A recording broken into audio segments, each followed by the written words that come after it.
జాగృతి జనంబాట కార్యక్రమంలో భాగంగా సూర్యాపేట జిల్లాకు రావడం జరిగింది. మరి ప్రత్యేకించి సూర్యాపేట జిల్లాలో తుంగతుర్తి నియోజకవర్గంలో ఇప్పుడు తుంగతుర్తి హెడ్ క్వార్టర్కి వచ్చినాం. ఇక్కడ తుంగతుర్తి హెడ్ క్వార్టర్లో 30 పడకల హాస్పిటల్ గత 40 సంవత్సరాల నుంచి ఉన్నది.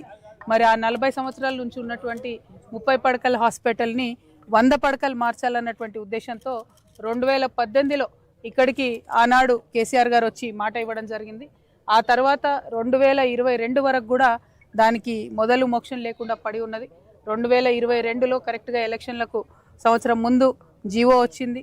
ఆ తర్వాత హరీష్ రావు గారు వచ్చి శంకుస్థాపన చేశారు, అప్పుడు హెల్త్ మినిస్టర్గా. కానీ ఆ తర్వాత ప్రభుత్వం మారిన తర్వాత మళ్ళీ కొత్త ఎమ్మెల్యే గారు వచ్చి మళ్ళీ శంకుస్థాపన చేశారు. ఆ 2 సార్లు శంకుస్థాపనలై కేసీఆర్ గారు హామీ ఇచ్చిన తర్వాత కూడా దాదాపు 2018 to 2026 ఇప్పటి వరకు కూడా పెండింగ్ ఉంది హాస్పిటల్. సో ఇన్ని రోజుల నుంచి హాస్పిటల్ పెండింగ్ ఉండడం, పైగా ఇదివరకు ఉన్నటువంటి హాస్పిటల్ని సగానికి సగం కూలగొట్టడంతో ఇక్కడ ఉండేటటువంటి వైద్య సిబ్బంది అయినా, మొత్తం కంప్లీట్గా నర్సులైనా, శానిటేషన్ సిబ్బంది అయినా అందరూ కూడా ఇబ్బంది పడుతున్నటువంటి పరిస్థితి ఉంది. అందరికన్నా ఎక్కువ ఒక 6 మండలాల నుంచి దాదాపు 3.5 లక్షల మంది ప్రజలు ఈ హాస్పిటల్కి వస్తారు కాబట్టి ప్రజలు ఎక్కువ ఇబ్బంది పడుతూ ఉన్నారు. 30 బెడెడ్ హాస్పిటల్, ప్లేస్ లేక బెడ్లు సగం తీసేయాల్సిన పరిస్థితి వచ్చింది. ఎవరన్నా వస్తే పేషెంట్స్, డాక్టర్స్ సహకరించి మరి బెడ్లేసి హెల్ప్ చేస్తున్నారు.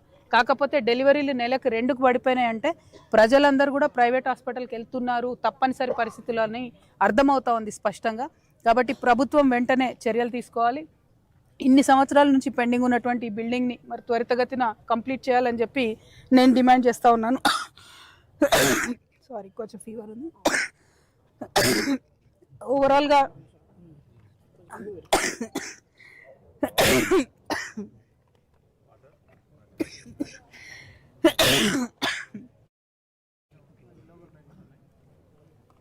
అక్కడ వరకు ఓకేనా? బయట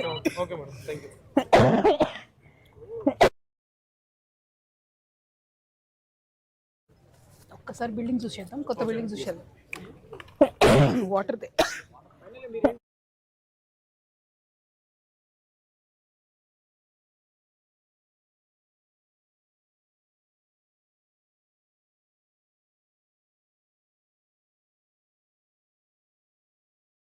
ఇట్స్ ఓకే, రేపు మాట్లాడతలే, ప్రెస్లో ఎట్లా మాట్లాడతారు. బట్ ఇక్కడ వరకు చెప్పండి. ఇంతమంది చేసినా కూడా ఒకసారి చూద్దాం, బిల్డింగ్ ఒక్కసారి చూసి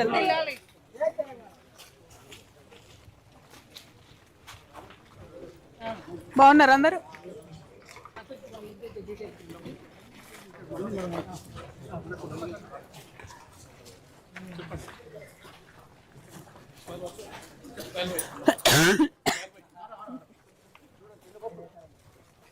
बीच में जाएंगे, थोड़ा विजुअल